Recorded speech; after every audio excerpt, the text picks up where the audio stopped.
I can't believe it's taken me this long to ever get around to watching Super Inframan. It doesn't always happen, but every once in a blue moon, I stumble upon a movie that is nothing short of a must-see.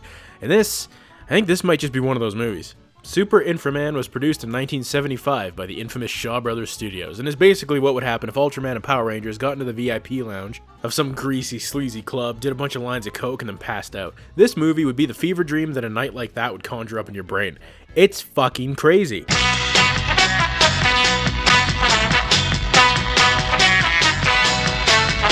So this is what happens when the acid kicks in.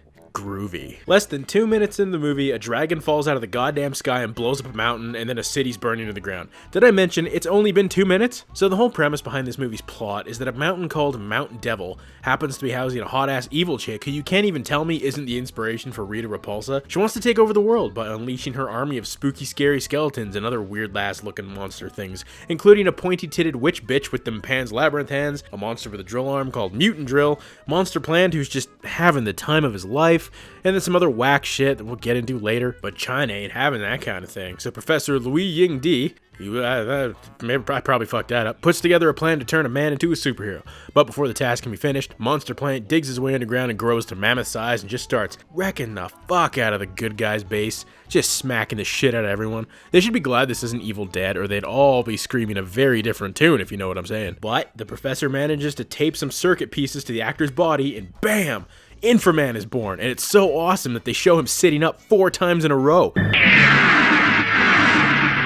Fuck yeah! So then Inframan does battle with the tree, and it's just one of the most ridiculous things I've ever seen, and I love every moment of it, especially when the back of the tree suit opens up and then you can just clearly see the dude's clothing underneath. It's awesome. Meanwhile, one of the other protagonists is abducted by the villains and gets brainwashed.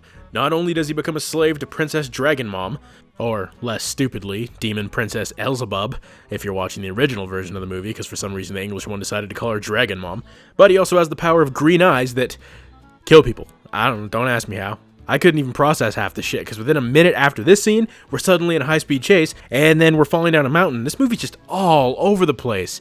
And what is this guy's reward for his undying service to his princess?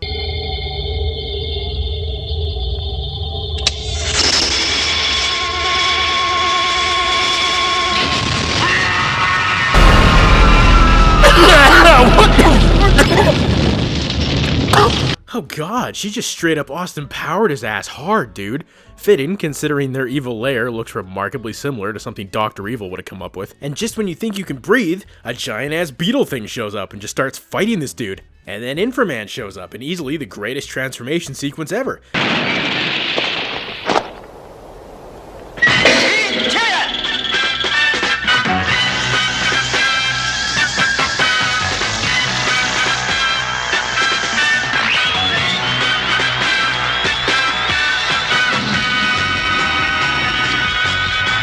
Eat your heart out, Ultraman. But then suddenly this fucking discount hobo cousin it looking thing shows up, and then everything just starts exploding.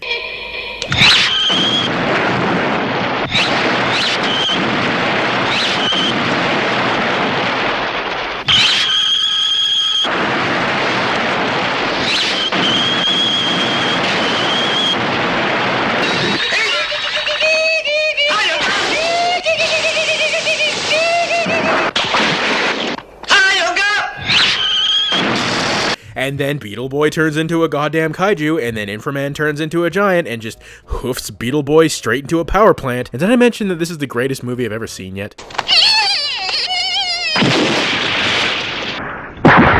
Oh, she's a squirter. God, this movie's such a mess, I don't even know where we left off. Oh, okay, so after all this happens, the professor and his daughter get kidnapped. So Inframan sets off to save the day.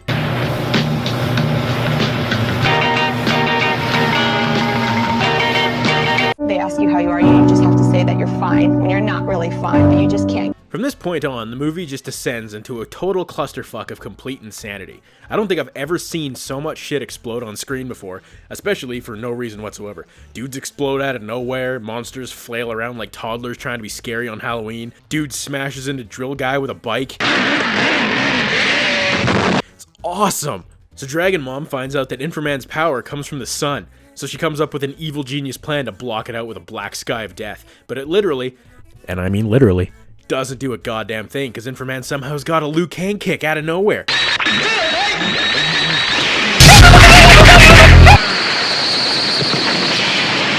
And then a retarded guy can show up. Jesus Christ, I feel exhausted from just trying to process everything. Look, if you want to see how this all plays out, check the movie out for yourself. So, I mean, the fact of the matter is that Super Inframan is one of the dumbest, lowest budget, most ridiculous clusterfucks of a mess that I've ever seen, and I loved every single second of it. This movie takes everything that we love about the other tokusatsu TV shows and just cranks it up to 11 for an hour and a half. You get rubber suit monsters, kung fu, shit blowing up for no reason, and so often that it puts Michael Bay to shame. I mean, come on, it's the perfect party movie. It's so insane that you just couldn't stop yourself from having a blast with this one. Check it out. I couldn't give a higher recommendation for it.